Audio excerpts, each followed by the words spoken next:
ضيوفنا الكرام وفقتمونا فرحتمونا ونورتمونا وشرفتمونا شرفتم المكان ونورتم المجلس وفرحتم القلوب فجزاكم الله خير الجزاء ووفقكم الله للنجاح والفلاح والاستقامة في الدين والدنيا والآخرة amin ya rabbal alamin. Kepada semua para ustazah, para ummahat, para akhwat yang saya cintai dan semoga senantiasa dirahmati Allah Subhanahu wa taala.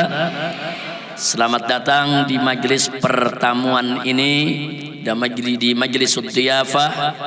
Mudah-mudahan kehadiran kita, silaturahim kita diterima oleh Allah Subhanahu wa taala dan menjadi penyebab turunnya rahmat dan barakah. Amin ya rabbal alamin. Hari ini saya duduk di hadapan ibu-ibu didampingi 4 putri saya. Yang sebelah kanan ini Syarifah Rufaidah, putri pertama saya. Di sebelahnya adalah Syarifah Mumtaz, putri kelima. Kemudian di sebelah kiri saya ini Syarifah Zulfa, ini putri yang ketiga. Kemudian yang paling ujung Syarifah Fairuz duduk di atas saya, duduk di kursi. Ini Syarifah Fairuz, putri yang keenam. Alhamdulillah keempat-empatnya bisa mendampingi saya pada hari ini untuk menerima ibu-ibu. Doakan agar semua saya punya putri diberkahi Allah, dijadikan perempuan-perempuan solehat.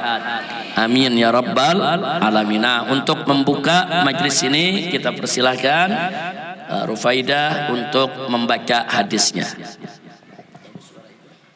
Bismillahirrahmanirrahim. Bismillahirrahmanirrahim. Radhiyallahu anhum wa an Abi Sa'id ibn Malik ibn Sinan al-Khudri radhiyallahu an. Anna nasan minal ansar sa'alu Rasulullah sallallahu alaihi wasallam fa'a'tahum. Thumma sa'aluhu fa'a'tahum hatta nafida ma 'indah. Faqala lahum hina anfaqa kulla shay'in biyadihi ma yakun 'indi min khairin falan addahirahu ankum. Wa man yasta'fif yu'iffahu Allah wa man yastaghni yughnihillah wa man yatasabbar yusabbirhu Allah wa ma u'tiya ahadun ata'an khairan wa awsa'a minas sabri. Muttafaqun alaih. Baik, ahsanti, jazakillah khairal jaza. Baru saja ibu-ibu sebuah hadis dari kitab Riyadhus Shalihin di bab tentang kesabaran, hadis nomor 31 baru saja dibaca oleh Syarifah Rufaidah Syihab, di mana hadis ini diriwayatkan oleh Abu Sa'id Al-Khudri. Abu Sa'id Al-Khudri. Abu Sa'id Al-Khudri ini salah seorang sahabat yang namanya sangat terkenal sekali. Beliau punya ayah itu gugur mati syahid pada saat perang Uhud. Ayah daripada Abu Sa'id Al-Khudri. Abu Sa'id Al-Khudri sendiri banyak mendampingi Nabi, ikut perang bersama Nabi, dan beliau terkenal sebagai seorang faqih, seorang ahli fikih.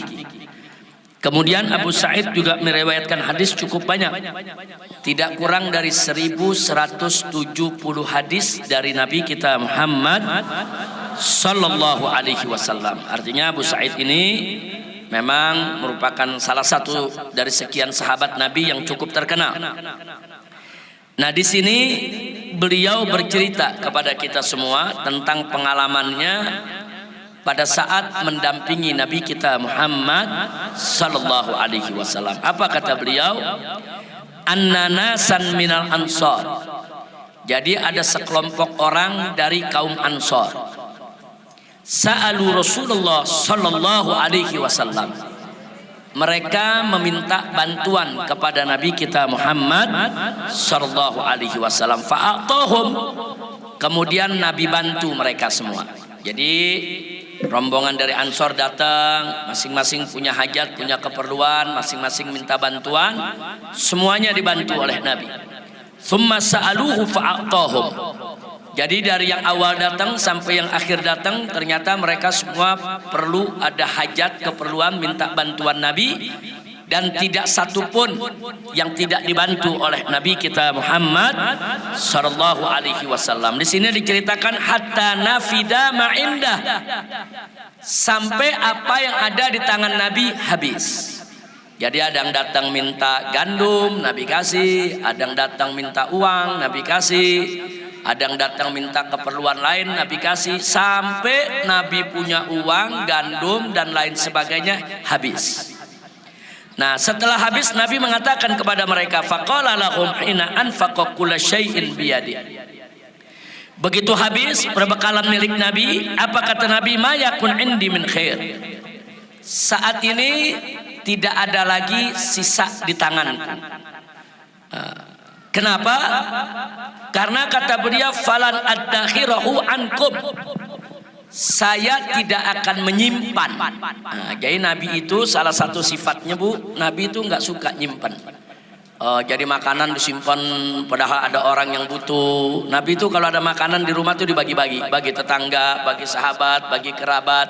Nabi nggak suka disisain untuk nyimpan.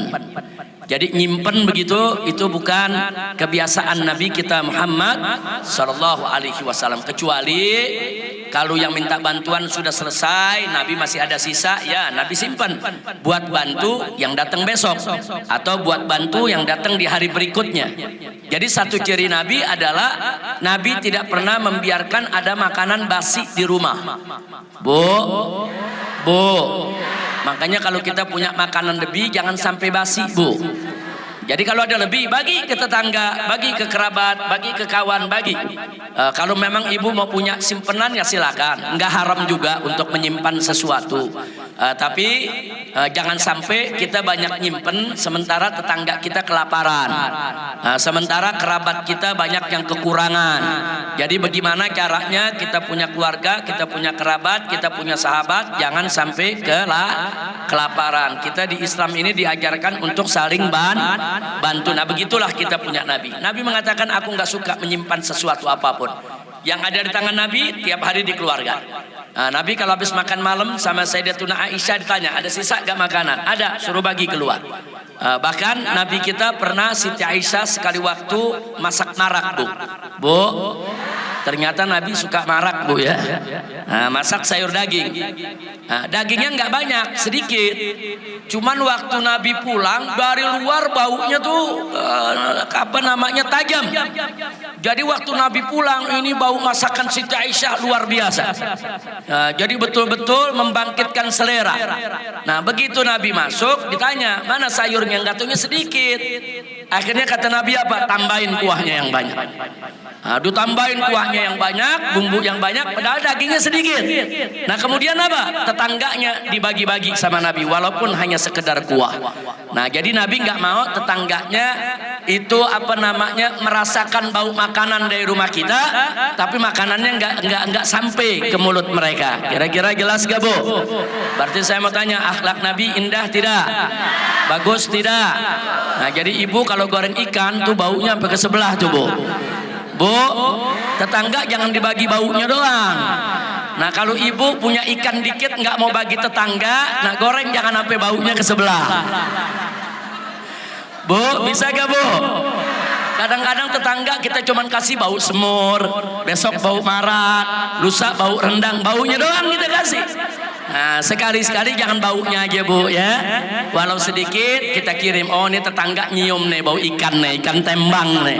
Nah kirim dah ke tetangga sedikit, insya Allah. Karena begitulah sifat Nabi kita Muhammad sallallahu alaihi wasallam. Nah kemudian Nabi mengatakan, waman yasta'fif, barang siapa yang tidak suka meminta-minta, barang siapa yang tidak suka meminta-minta, apa kata Nabi? Yu'iffahullah, maka Allah akan memuliakan dan menjaga kehormatannya. Bu, kalau nggak terpaksa jangan minta-minta sama orang. Nah, kalau kita menahan diri tidak meminta-minta, Allah akan penuhi kebutuhan kita. Allah akan cukupkan keperluan kita, dan Allah akan jaga kehormatan kita, insya Allah. Kemudian waman yastaghni yughnihillah, dan barang siapa yang selalu merasa cukup dari pemberian Allah. Jadi kalau dapat apa-apa dari Allah dia bersyukur, kurang-kurang dikit dari Allah dia nggak mengeluh. Pokoknya dia selalu merasa qanaah. Tahu qanaah, Bu, ya? Qanaah itu merasa cukup dengan apa yang Allah berikan kepada dia. Maka di sini Nabi mengatakan yughnihillah, Allah akan cukupkan dia. Ibu kalau punya sifat qanaah, maka Allah akan berikan semua hajat ibu berkecukupan, tidak akan pernah kurang. Nah, ini luar biasa rahasia yang diberikan oleh Nabi kita Muhammad sallallahu alaihi wasallam. Kemudian berikutnya kata Nabi, waman yatasabbar yusabbirullah.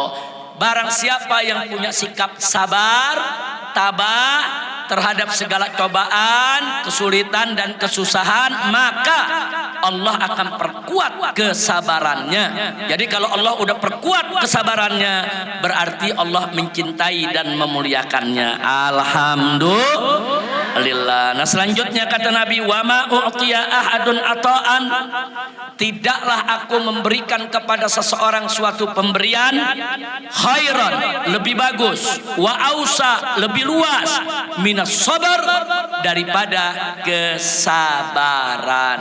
Bu, Nabi suka bantu para sahabat, bantu ini, bantu itu, bantu anu. Nabi juga memberikan ilmu kepada para sahabat, ilmu ini, ilmu itu, ilmu anu. Nah, Nabi katakan apa? Dari semua pemberian yang aku berikan kepada para sahabatku, tidak ada yang lebih bagus, tidak ada yang lebih luas, tidak ada yang lebih hebat daripada sabar. Jadi artinya Nabi mengamanatkan kepada para sahabat untuk selalu bersikap sabar. Sabar itu kunci kebahagiaan, Bu. Sabar kunci kebahagiaan. Kalau kita sabar, Allah senang, Allah ridha. Kalau Allah sudah ridha, maka kesabaran kita akan dibalas oleh Allah. Balasannya seperti yang tadi kita baca, hajat kita Allah cukupkan, kekurangan kita Allah sempurnakan, kebutuhan kita Allah berikan, doa kita Allah kabulkan. Itu semua buah dari sabar, insya Allah. Nah, itulah hadis yang kita baca pada hari ini, hadis ke-31 dari kitab Riyadhus Shalihin, bab as-sabar. Nah, saya rasa cukup karena setiap majelis pertemuan saya hanya bacakan cukup satu hadis saja.